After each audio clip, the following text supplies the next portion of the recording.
ரிஷபராசிக்காரர்களே, இந்த வீடியோ உங்களுக்கே தற்செயலா வந்ததுன்னு நினைக்காதீங்க. இப்போ நீங்க இந்த ரிஷபராசி பலன் பார்க்குறீங்கன்னா, அதுக்கு பின்னால ஒரு காரணம் இருக்குங்க.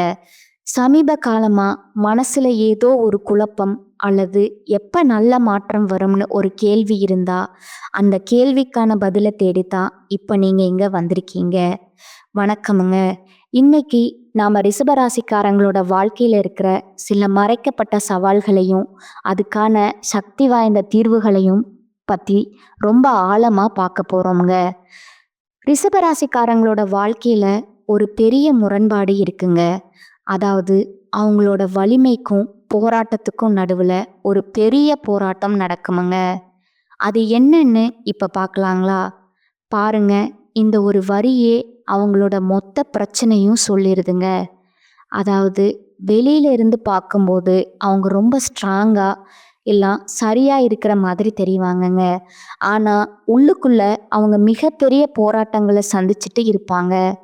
உண்மையை சொல்ல போனா அவங்க வாழ்க்கையில நரக வேதனைக்கு சமமான கஷ்டங்களை அனுபவிப்பாங்கங்க. ஆனா அதை ஒரு துளி கூட வெளியில காட்டிக்கவே மாட்டாங்க. குடும்ப பிரச்சனைகள் கூட இருந்தே செஞ்ச துரோகங்களேன்னு எல்லா சுமைகளையும் தனியாளா மௌனமா சுமந்துட்டு இருப்பாங்க. இந்த தொடர்ச்சியான அழுத்தம் காலப்போக்கில் அவங்கள ரொம்ப கூர்மையான எந்த பிரச்சனையும் தாங்கிக்கிற சக்தி கொண்டவங்களா மாத்திடுதுங்க. சரி, இந்த போராட்டத்துக்கு எல்லாம் ஜோதிட ரீதியா என்னதான் காரணம்? வாங்க அதை பார்க்கலாம். இப்போ நாம இதுக்கு பின்னாடி இருக்கிற அஸ்ட்ராலஜிக்கல் காரணத்தை கொஞ்சம் ஆழமா பார்க்கலாங்களா? இது நாம நினைக்கிற மாதிரி அவ்வளோ சிம்பிளான விஷயம் கிடையாதுங்க. பொதுவா ஜோதிடம் தெரிஞ்ச நிறையா பேருக்கு தெரியும், ரிஷப ராசியில சந்திரன் உச்சம் பெறுவார்னு. அப்ப அது ஒரு பெரிய பலம் தானே. வாழ்க்கை நல்லா தானே இருக்கணும். ஆனா உண்மை அதுக்கு நேர்மாறா இருக்குதுங்க. ஏன் அப்படிங்கிறத ஆழமா பார்த்தாதான் புரியுமுங்க. இங்கதான் அசல் விஷயமே இருக்கு.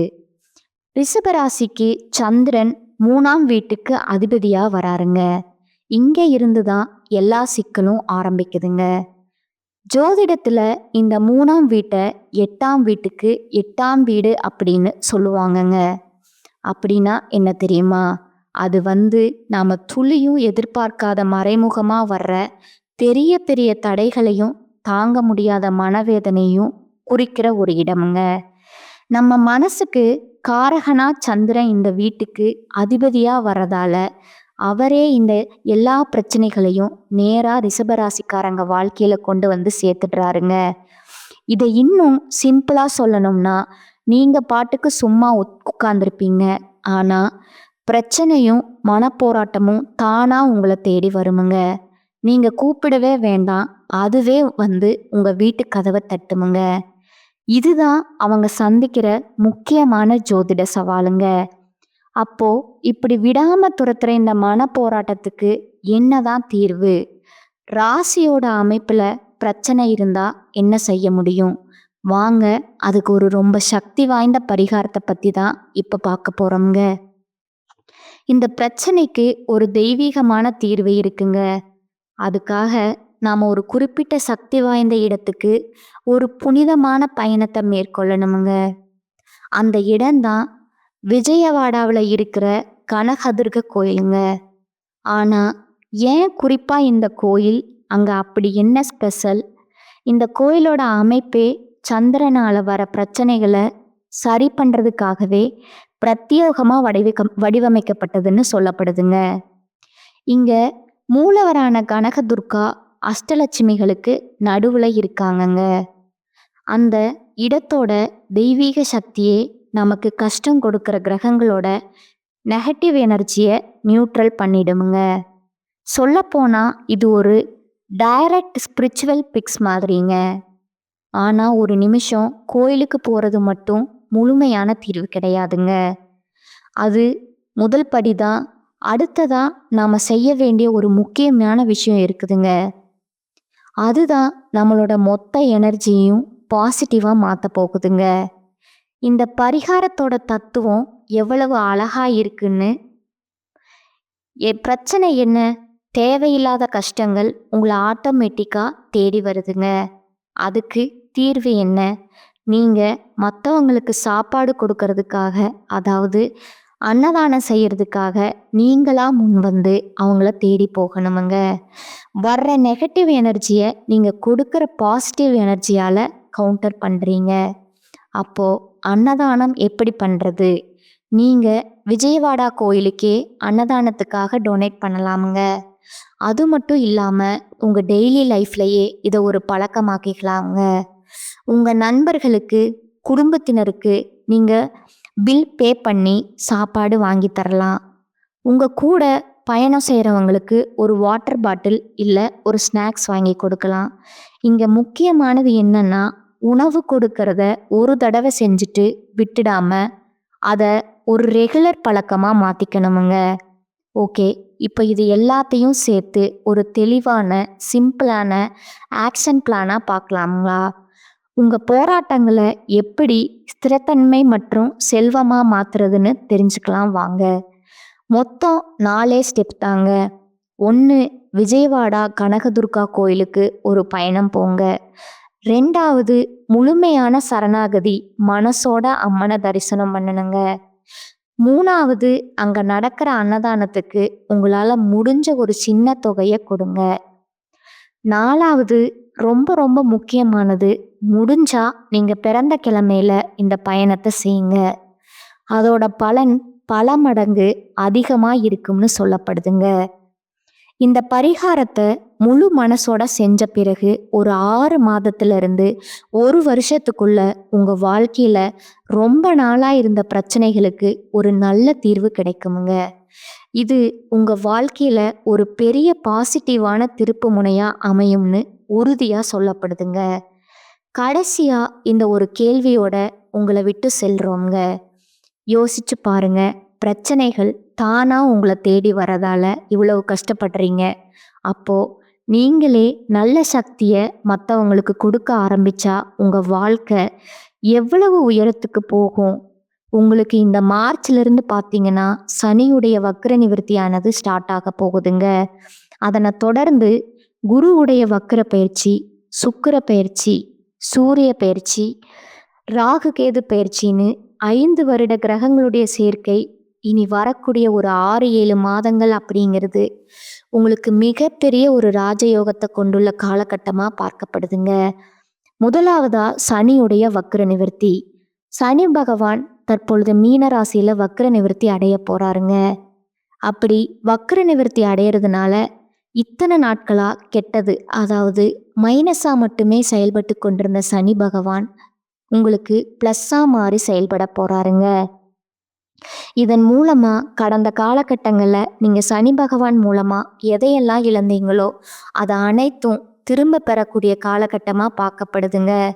அதற்கு அடுத்ததா குருவுடைய வக்ர நிவர்த்திங்க. இத்தனை நாட்களா 8ஆம் இடத்துல இருந்த குரு பகவான் தற்பொழுது 3ஆம் இடமான லக்னஸ்தானத்தை நோக்கி வரதுனால இத்தனை நாட்களா கிடைக்காம இருந்த ஒட்டுமொத்த குரு பயிற்சி பலன்களும் தற்பொழுது உங்களுக்கு முழுமையா கிடைக்க போகுதுங்க. அதன் மூலமா பொருளாதாரத்துல மிகப்பெரிய ஒரு அசுர வளர்ச்சி அப்படிங்கிறது உங்களுக்கு வரக்கூடிய நாட்கள்ல காத்துட்டு இருக்குதுங்க. அடுத்ததா சுக்கிர பயிற்சி. சுக்கிர பயிற்சியை பொறுத்த வரைக்கும் ரிஷபராசிக்காரன் உங்களுடைய வீட்டில இருந்து பக்கத்துல இருக்கக்கூடிய மிதுன ராசி வீட்டுக்கு சுக்கிர பகவான் பெயர்ந்திருக்காருங்க. இதன் மூலமா ஒட்டுமொத்த சுக்கிர பயிற்சி பலன்களும் இந்த புதன் பகவானும் சுக்கிர பகவானோட சேர்க்கை இருக்கிறதுனால வரக்கூடிய 6 மாத காலகட்டம் அப்படிங்கிறது 2 ராசிகளுக்குமே மிகப்பெரிய தாக்கத்தை ஏற்படுத்தக்கூடிய போகுதுங்க. ஒரு உச்சத்திற்கு போகக்கூடிய வாய்ப்புகள்னு சொல்லலாமுங்க.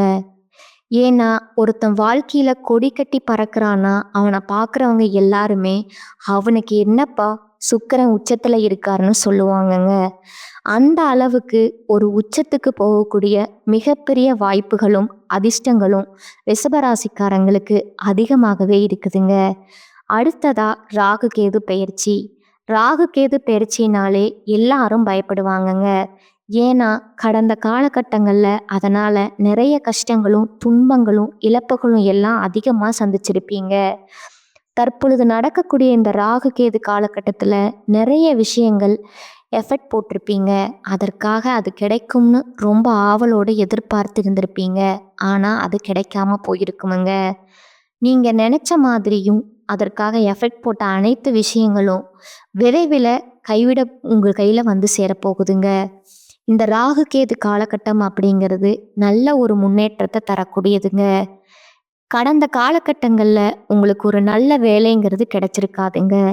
ஏதோ ஒரு கிடைக்கிற வேலைக்கு ஒரு 10,000 சம்பளத்துக்கோ 15,000 சம்பளத்துக்கோ பிடிக்காத ஒரு வேலையை குடும்ப கஷ்டத்துக்காக வேற வழியே இல்லாமல் செஞ்சுட்டு இருந்திருப்பீங்க. ஆனால் இனி வரக்கூடிய நாட்களில் நீங்கள் படித்த படிப்புக்கு ஏற்ற மாதிரியும் உங்களுக்கு பிடிச்ச மாதிரியும் ஒரு வேலை கிடைக்குமுங்க. நீங்கள் அரசாங்க வேலைக்கு ட்ரை பண்ணாலும் சரி, ஒரு ப்ரைவேட் வேலையோ ஒரு ஐடி வேலையோ எந்த வேலைக்கு ட்ரை பண்ணாலும் அந்த வேலை அப்படிங்கிறது உங்களுக்கு நிச்சயமாக கிடைக்குமுங்க. கோர்ட்டு கேஸுன்னு அலைஞ்சிட்டு இருக்கிற நபர்களுக்கு விரைவிலே சாதகமாக தீர்ப்பு வருமுங்க. சொத்து பிரச்சனையும் சாதகமாக முடியுமுங்க. அடுத்ததா சனி பகவானுடைய பார்வை உங்களுக்கு நேரடியாகவே இருக்குதுங்க. அதன் மூலமா வருமானம் அப்படிங்கிறது பல வழிகளில் வருமுங்க. தொழிலில் லாபம் சற்று அதிகமாக கிடைக்குமுங்க. அரசியல்வாதிகளை பொறுத்த வரைக்கும் புதிய பொறுப்புகள் புதிய பதவிகள் எல்லாம் தானாகவே வருமுங்க. ராகு கேதுவால உங்களுடைய செல்வாக்கு உயருமுங்க. உடல் ஆரோக்கியம் மேம்படுமுங்க. சங்கடங்கள் நீங்குமுங்க. உங்களுக்கு மறைமுகமாகவும் சரி, தொழில் வாழ்க்கையிலும் சரி, இல்லற வாழ்க்கையிலும் சரி, நிறைய நபர்கள் வந்து தொல்லை கொடுத்துருப்பாங்க. ஆனால் இனி அவர்களுடைய தொந்தரவுங்கிறது முழுவதுமாக இருக்காதுங்க. கடந்த காலகட்டங்களில் நீங்களும் ஒரு கம்பெனியில் இரவு பகல் பார்க்காம உழைச்சிட்டு இருந்திருப்பீங்க. உங்களுடைய சொந்த கம்பெனியாக நினச்சி வேலை செஞ்சுருப்பீங்க. ஆனால் உங்களுக்கு இது நாள் வரைக்கும் சரியான ஒரு அங்கீகாரம் அப்படிங்கிறது கிடைச்சிருக்காதுங்க. உங்களுக்கு அப்புறமோ உங்கள் கூடவோ நிறைய பேர் அந்த வேலைக்கு வந்திருப்பாங்க. அவங்களுக்கு நிறைய சலுகையெல்லாம் கிடைச்சி நல்ல ஒரு முன்னேற்றத்துக்கு போயிருப்பாங்க. ஆனால் நீங்கள் மட்டும் எப்படி வந்து சேர்ந்தீங்களோ அதே மாதிரி தான் இன்னைக்கு வரைக்கும் இருப்பீங்க. ஆனால் இனி வரக்கூடிய நாட்களில் உங்களுக்கு சம்பள உயர்வு, பதவி உயர்வு, உங்களுக்கு மேலே இருக்கக்கூடிய அதிகாரிகளோட ஆதரவு முதற்கொண்டு கிடைக்க போகுதுங்க. உங்கள் வார்த்தைக்கு மதிப்பும் மரியாதையும் கிடைக்குமுங்க. அந்தஸ்தில் நீங்கள் எதிர்பார்த்த உயர்வுக்கு போக போகிறீங்க. தொழிலில் வியாபார தடைகள் அனைத்தும் விலகுமுங்க. லாபம் அதிகமாக கிடைக்குமுங்க. முன்னேற்றம் உண்டாகுமுங்க. வரவேண்டிய பணம் விரைவில் கைக்கு வந்து சேருமுங்க. குடும்பத்தில் நெருக்கடிகள் விலகுமுங்க. செல்வாக்கும் அந்தஸ்தும் உயருமுங்க. வெளிநாட்டு முயற்சிகள் வெற்றியை தருமுங்க. தெய்வீக சிந்தனை உங்களுக்கு அதிகமாகுமுங்க. பெரியோர்களுடைய உதவிகள் தக்க சமயத்தில் கிடைக்குமுங்க. கடந்த காலகட்டங்களில் திருமண நிலை அப்படிங்கிறது பார்த்தீங்கன்னா நிறைய பிரச்சனையும் சிக்கலையும் அதிகமாகவே சந்திச்சிருப்பீங்க. குறிப்பாக பெண்களுக்கு எளிதாக திருமணம் அப்படிங்கிறது அமைஞ்சிருதுங்க. ஆண்கள் தான் ரொம்ப ரொம்ப பாவம். அடிச்சு பிடிச்சி நிச்சயதார்த்தம் வரைக்கும் போனால் கூட அக்கம் பக்கம் இருக்கிறவங்க தெரிஞ்சவங்கன்னு கெடுத்து விட நிறைய நபர்கள் இருப்பாங்க. அது மட்டும் இல்லாமல் ஜாதகத்திலையும் சுத்த ஜாதகம், ராகு கேது ஜாதகம், செவ்வாய் ஜாதகம் அப்படிங்கிறது ஏகப்பட்ட பிரச்சனையை சந்திச்சிருப்பீங்க. இது அனைத்தும் நிவர்த்தியாகி வரக்கூடிய முதல் 6 மாதத்துக்குள்ளேயே நீங்கள் திருமண வாழ்க்கைக்குள்ளே அடி எடுத்து வைக்க போகிறீங்க. 2026 நிச்சயம் ஒரு மாற்றத்தையும் வெற்றியும் ஏற்படுத்தி தரக்கூடிய ஒரு ஆண்டாகவே பார்க்கப்படுதுங்க. குழந்தை பாக்கியத்திற்காக இயங்கியவர்களுக்கு கண்டிப்பாக இனி வரக்கூடிய காலகட்டத்துக்குள்ள நிச்சயம் உங்களுக்கு உடல் சார்ந்த பிரச்சனைகள் அனைத்தும் முழுவதுமாக நிவர்த்தியாகி விரைவிலேயே உங்களுக்கு குழந்தை பாக்கியம் அப்படிங்கிறது கிடைக்க போகுதுங்க. அடுத்ததாக பார்த்தீங்கன்னா திருமணம், சீமந்தம், புதிதாக வீடு கட்ட ஆரம்பிப்பீங்க. கிரகப்பிரவேசம் போன்ற சுப நிகழ்ச்சிகள் எல்லாமே நடக்க போகுதுங்க. குறிப்பாக வரக்கூடிய நாட்களை பொறுத்த வரைக்கும் கொஞ்சம் உறவுகள் மத்தியிலையும் ஜாக்கிரதையாக செயல்படுவது ரொம்ப ரொம்ப நல்லதுங்க. எல்லா விஷயத்தையுமே கொஞ்சம் ரகசியமாக வச்சுக்கோங்க. எதையுமே யார்கிட்டையுமே ஷேர் பண்ணாத வரைக்கும் உங்களுக்கு எந்த ஒரு பாதிப்பும் கிடையாதுங்க.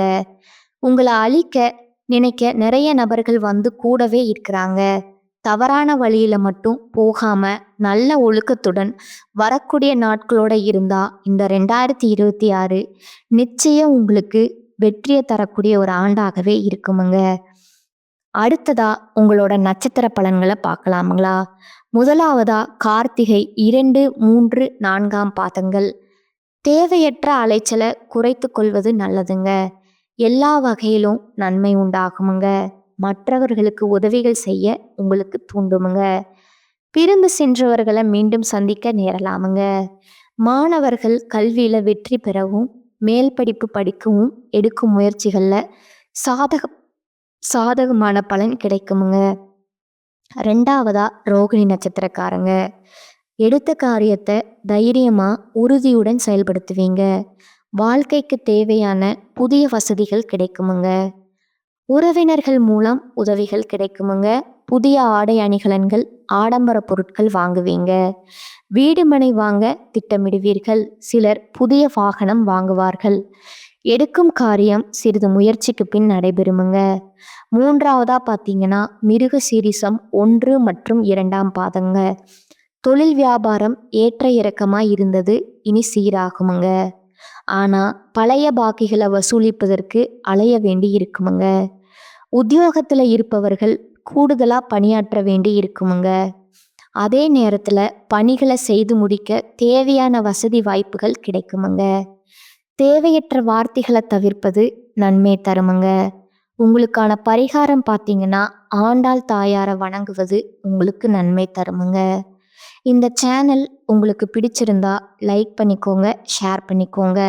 வாழ்க வளமுடன், வாழ்க பல்லாண்டு. நன்றி, வணக்கம்.